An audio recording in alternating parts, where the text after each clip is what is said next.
PTI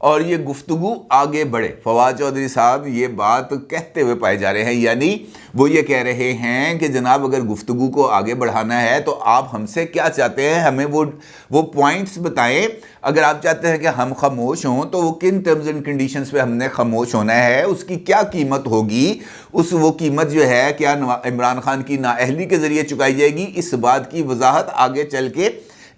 Fawad Chaudhry صاحب اور ذوالفقار صاحب خود کر رہے ہیں۔ ذوالفقار صاحب نے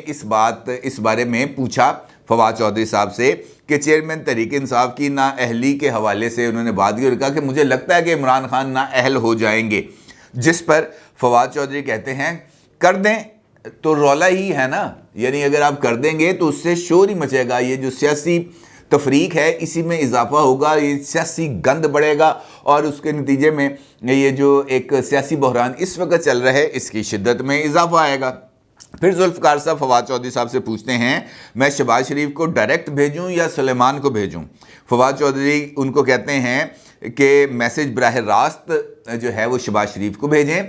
پہلا میسج ذرا لمبا تھا، طویل تھا، اب میں آپ کو ایک شارٹ میسج بنا کے بھیج رہا ہوں، یہ شارٹ میسج براہ راست شہباز شریف کو بھیجیں۔ پھر ذوالفقار احمد ان کو یہ کہتے ہیں کہ چلیں ٹھیک ہے آپ مجھے سینڈ کریں میں ان کو بھیجتا ہوں، وہ کہتے ہیں جی اچھا ٹھیک ہے، ڈن سر۔ اس طرح کی بات ہوتی ہے اور یہ گفتگو یہاں پر اختتام پذیر ہو جاتی ہے۔ اس کا مطلب کیا ہے؟ اگر یہ گفتگو دیکھی جائے تو اس گفتگو کے اندر میری نظر کے اندر دو پہلو ہیں بڑی کلیئرٹی کے ساتھ سامنے۔ ایک، پاکستان تحریک انصاف پبلکلی جو انہوں نے اپنا ایک نیریٹو بنایا ہوا ہے کہ ہم نے ان لوگوں کے ساتھ نہیں بیٹھنا، چوروں ڈاکوؤں لٹیروں کے ساتھ نہیں بیٹھنا، وہ اپنے اس نیریٹو سے بھی پیچھے ہٹتے ہوئے نظر آ رہے ہیں۔ اور دوسری بات یہ ہے کہ وہ عمران خان صاحب کی ممکنہ نااہلی کو جانتے ہوئے، یہ بات سمجھتے ہوئے کہ توسہ خانہ ہو، فورن فنڈنگ ہو یا ٹیرین جے ڈوائٹ کا کیس ہو، عمران خان صاحب کسی نہ کسی کیس میں نہ صرف پھنس جائیں گے اور اس پھنسنے کا نتیجہ یہ ہوگا کہ عمران خان صاحب نااہل ہو جائیں گے،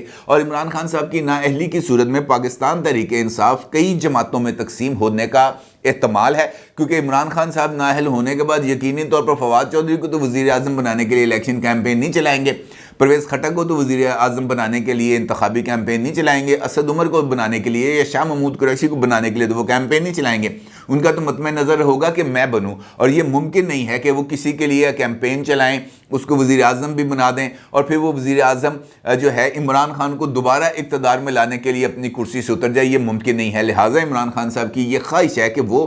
جو ہے یہ نااہل نہ ہوں اور اگلا الیکشن کانٹیسٹ بھی کریں اور وہ الیکشن جیتیں بھی، اور اس کے لیے وہ کچھ گیو اینڈ ٹیک کرنے پر آمادہ نظر آتے ہیں، کچھ لوگ کچھ دو کے اوپر بات چیت کرنے پر آمادہ نظر آتے ہیں، لیکن اب حکومت کی طرف سے اس بات کا امکانات ختم ہوتے ہوئے نظر آ رہے ہیں کہ وہ ان کے ساتھ کسی طرح کی کوئی بات چیت کریں گے، کیونکہ عمران خان صاحب نے کیرٹ اینڈ سٹک کی پالیسی رکھی ہوئی ہے، سڑک کے اوپر سٹک ہے اور اس کے بعد گاجر ہے۔ اب وہ دونوں معاملات ایک ساتھ نہیں چل سکتے، اگر آپ نے گفتگو کرنی ہے تو پھر آپ کو پبلکلی اپنے موقف کے اندر لچک کا مظاہرہ کرنا پڑے گا، جس طریقے سے بلاول صاحب نے کل گڑھی خدا بخش میں عمران خان صاحب کو مخاطب کرتے ہوئے یہ بات کہی تھی کہ جناب پارلیمنٹ میں آئیں،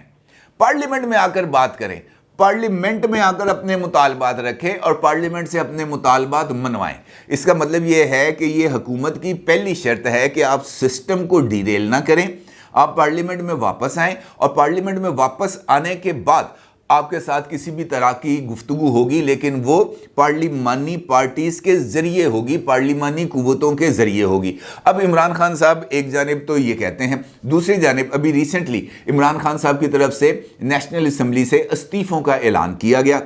اور یہ کہا گیا کہ جناب ہم تمام لوگ جو ہیں اسپیکر کے سامنے پیش ہوں گے اور وہاں پر جا کر ہم اپنے استعفے ان سے کہیں گے کہ منظور کیے جائیں۔ ویل فیئر انف، بالکل ایسے ہی ہونا چاہیے۔ پھر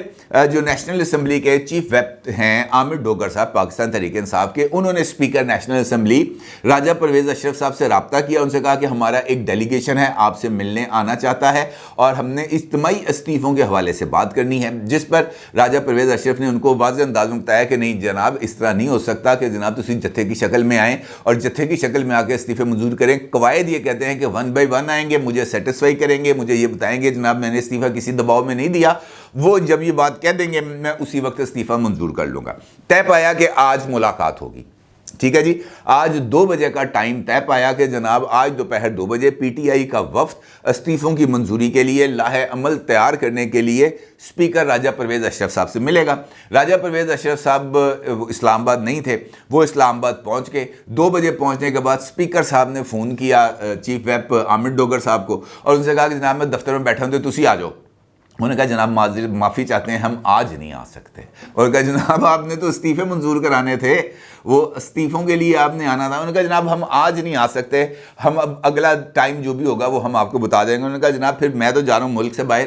ایک آدھ دن میں, تو اگر آپ نے آج کل میں ملنا ہے تو مل لیں, ادروائز پھر جب میں واپس آؤں گا تو پھر اس پہ بات کریں گے. اس بات کا مطلب یہ ہے کہ خود پاکستان تحریک انصاف بھی استعفے دینے کے معاملے میں سنجیدہ نہیں ہے. یہ صرف ایک بلف گیم ہے اور وہ یہ بلف گیم کھیلتے رہیں گے, چاہے وہ پنجاب اسمبلی کی تحلیل ہو, چاہے وہ خیبر پختونخوا اسمبلی کی تحلیل ہو, چاہے نیشنل اسمبلی سے استعفے ہیں. یہ ایک بلف کال ہے اور یہ جاری رہے گی, کیونکہ اگر ایسا نہ ہوتا تو پھر ان کو یہ کہنے کی ضرورت ہی نہیں تھی کہ جناب ہم نے آنا ہے. وہ کہتے ہیں جناب بندہ پہنچ گیا تو آپ کو نہیں جناب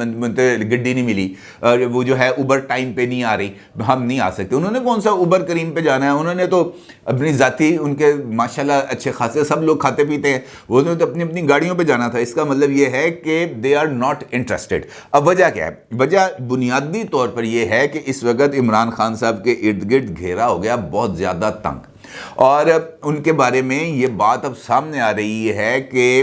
کافی تعداد کے اندر کچھ آڈیوز بھی ہیں اور کچھ ویڈیوز بھی ہیں جو منظر عام پر آنے کے لیے مچل رہی ہیں. کسی بھی وقت وہ منظر عام پر آ سکتی ہیں, اور یہی وجہ ہے کہ کل عمران خان صاحب نے جب 92 چینل کے عاریہ مقبول جان کو انٹرویو دیا تو اس کے اندر انہوں نے خاص طور پر اس معاملے کا ذکر کیا اور انہوں نے اس کو بتایا کہ جناب اب دنیا میں آرٹیفیشل انٹیلیجنس یعنی مصنوعی ذہانت اس حد تک بڑھ چکی ہے کہ artificial intelligence, deep fake technology اور دیگر ٹیکنالوجیز مل کر ایسی آڈیوز اور ویڈیوز بنا لیتے ہیں جن کو فورنزک بھی نہیں پکڑ سکتا. اب یہ بتائیں جناب, یہ اس پہ بندہ سر دیوار پہ مارے یا کیا کرے؟ آرٹیفیشل انٹیلیجنس اس کو ہدایت دے گی ڈیپ فیک کو کہ عمران خان کی آڈیو بنانی ہے, تو وہ ڈیپ فیک جو ہے آرٹیفیشل انٹیلیجنس کے کہنے کے اوپر آڈیو بنا دے گا. وہ کہے گی جناب ویڈیو بنانی ہے, ڈیپ فیک کے ذریعے ویڈیو بن جائے گی اور وہ ایسی جینون ہوگی کہ فورنزک والے بھی نہیں پکڑ سکیں گے کہ اس میں اس سے کون سا ٹوٹا کہاں پہ جڑا ہے. بھائی یہ بات نہیں ہوتی, اس طریقے سے نہیں چلتے. جو جعلی ہے وہ جعلی ہے.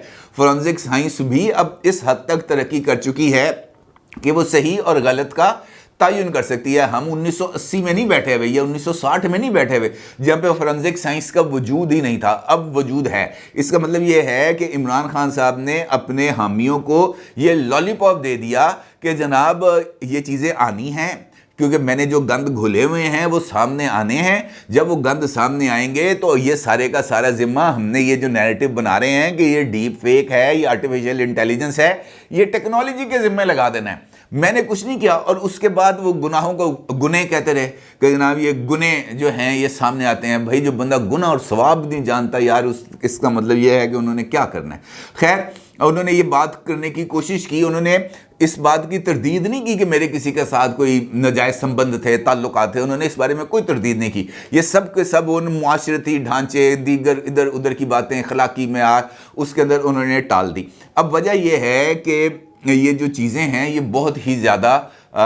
جسے ہم کہہ سکتے ہیں کہ بہودہ ہے جو سامنے آنے والی ہیں, اور یہی وجہ ہے کہ حکومت کی خود یہ خواہش ہے کہ یہ نہ سامنے آئے. بلکہ مجھے یاد آیا کہ کل رات کو ڈان ٹی وی کے ساتھ انٹرویو میں تھے وہ جو ہے ان کے عادل شاہ زیب صاحب, ان کے ساتھ انٹرویو پہ تھے رانا ثناء اللہ صاحب. رانا ثناء اللہ صاحب سے انہوں نے پوچھا کہ جناب وہ آپ نے ویڈیوز دیکھی ہیں؟ انہوں نے کہا ہاں جی میں نے دیکھی ہیں. انہوں نے کہا جی ویڈیوز آپ کے پاس ہیں؟ انہوں نے کہا جی نہیں میرے پاس نہیں ہیں. انہوں نے کہا جی کس کے پاس ہیں؟ انہوں نے کہا جناب یہ جس وقت کا یہ کام ہے, یہ جس وقت کا عمران خان صاحب نے گند گھولے ہوئے ہیں, یہ اس وقت تو پروجیکٹ کا پے بھی موجود نہیں تھا, اور عمران خان اس وقت کوئی ایسی چیز نہیں تھی جس کا نوٹس کیا جائے. اور یہ ذمہ ایجنسیوں کا بھی نہیں ہے کہ جناب ایجنسیوں پر ڈال دیا جائے کہ جناب 2012 میں, 2008 میں, 2004 میں, 1990 میں عمران خان صاحب کی یہ ویڈیوز بنائی گئیں. اس وقت یہ جو ویڈیوز بنائی گئی یہ عمران خان صاحب کے جو دائیں بائیں لوگ تھے